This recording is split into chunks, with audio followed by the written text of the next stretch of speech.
So what I need to do first to create my tiles is I want to make a pattern of the hearth, and that way I'll be able to, as I cut and design my ceramic tiles, I'll be able to lay them out on the pattern and I'll know exactly how many tiles I'll need. I'll also be able to work out the angled tiles and any half tiles that I need to do, because I want to make all of my tiles at once. So here we go. So what I have done is, on this little bit of paper, I have drawn a rough outline of my hearth with the fire in the middle, and what I want to do is measure some of these widths just so that I can accurately translate this onto a piece of newsprint paper. So let's go.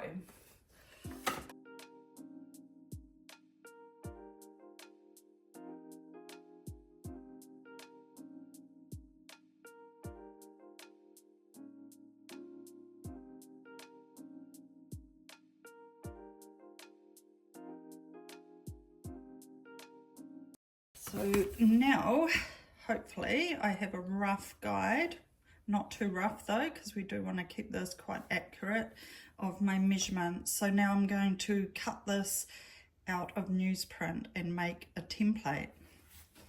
So now is translate this picture onto here, and then I'll be able to put my tiles on top.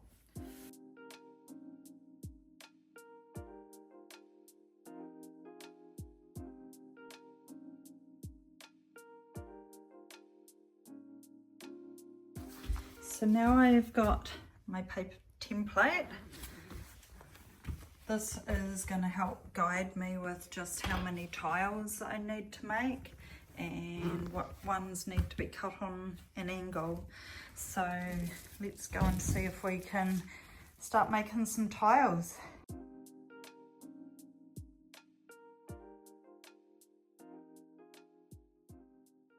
I'm in my studio mudroom now, and what the clay I'll be using to make my tiles is Laguna's White Stoneware clay. It works really well with my Spectrum glazes. I've also got this really cool little tile cutter from Bot Pots in New Zealand.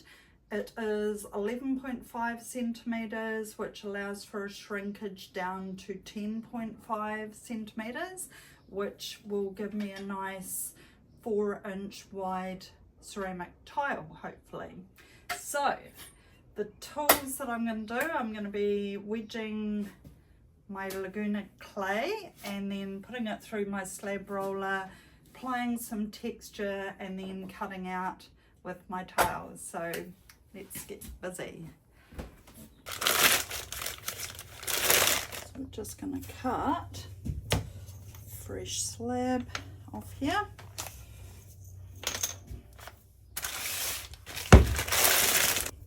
And with this board here, it's just a piece of pine, and what I've done is actually screwed it down to the table so that when I'm wedging, this does not move.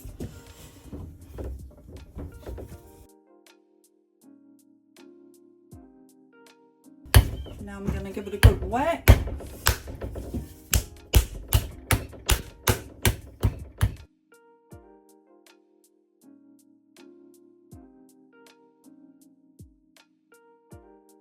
So this is my very handy, game-changing tabletop Nidec slab roller.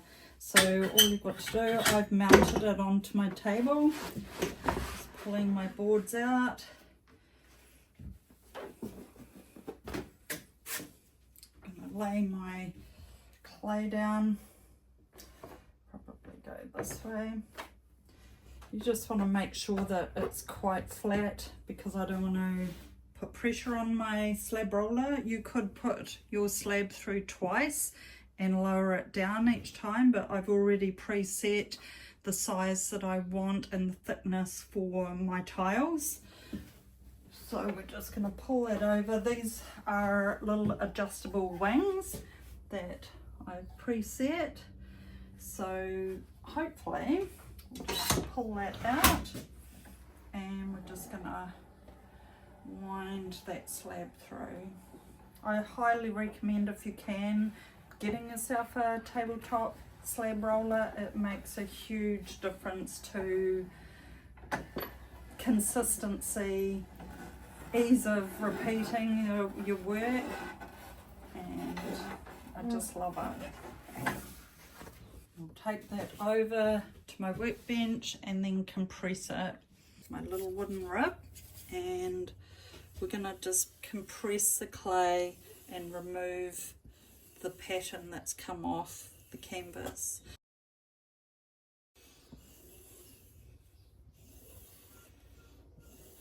So with this one, I'm just using, this is a sheet of plastic vinyl tablecloth that I picked up just from a local fabric store and craft store.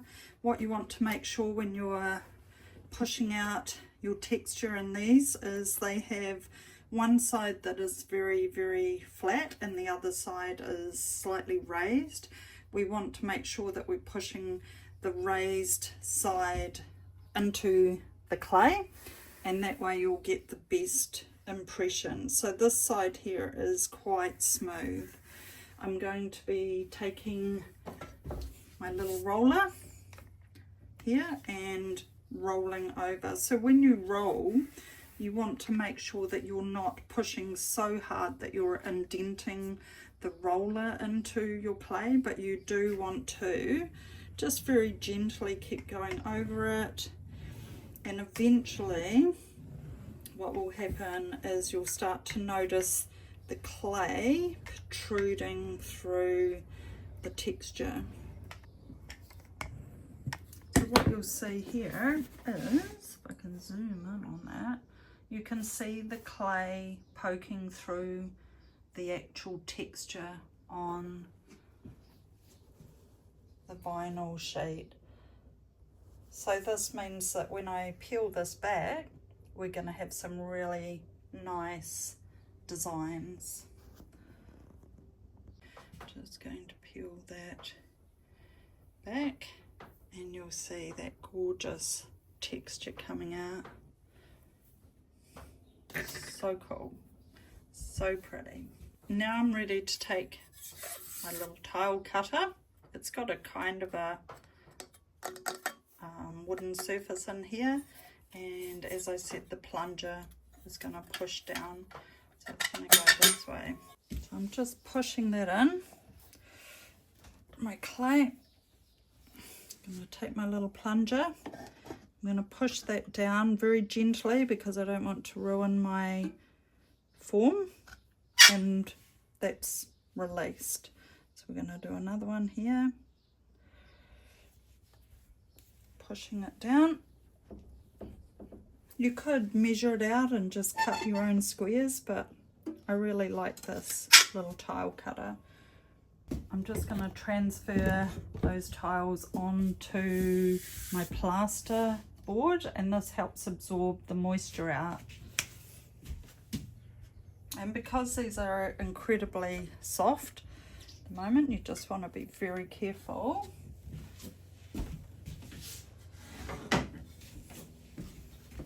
Just give it a wee tap with the board just to try and keep that nice shape.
I've got my tiles out here in the sun, and there are different stages of drying.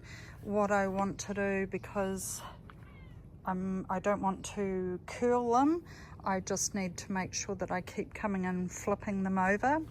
You can also put a board on top of them, which will help keep them flat, because as you can see, they're just starting to curl up. So what I do is I just flip that over, and this should help stop that happening.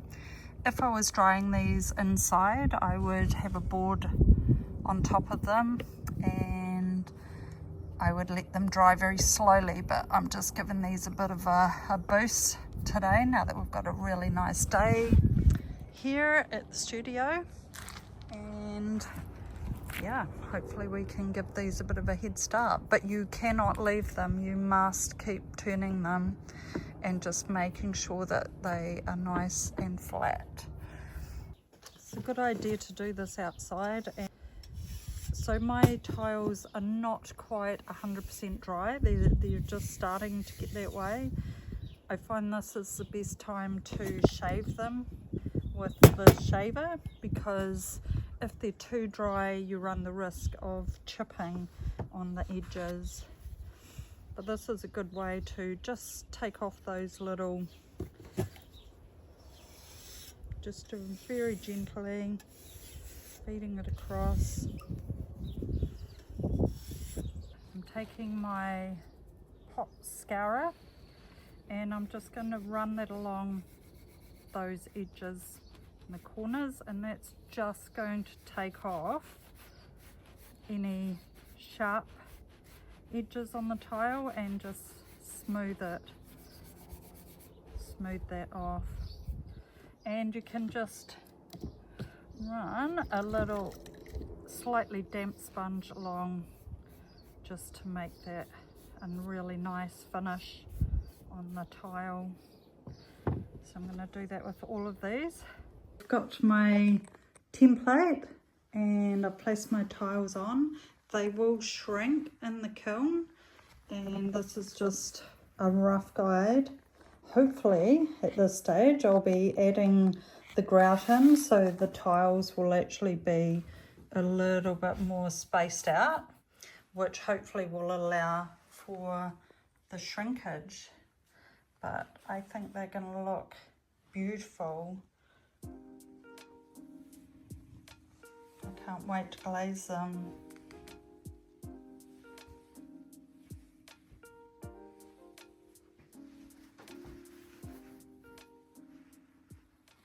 So thanks for watching, everybody. This is stage one. What I have to do now is leave these to fully dry, and then I'll be popping them in the kiln for the biscuit firing, doing my glazing, and then hopefully going into the laying of the tiles. So I'll do a follow-up YouTube video of the glazing and the laying of the tiles. So I look forward to showing you that. I'm excited to see how this is going to turn out. These look really, really beautiful, and I actually love them just as white tiles, but I've got some cool glazes. Excited to do it, and I'll see you in the next video.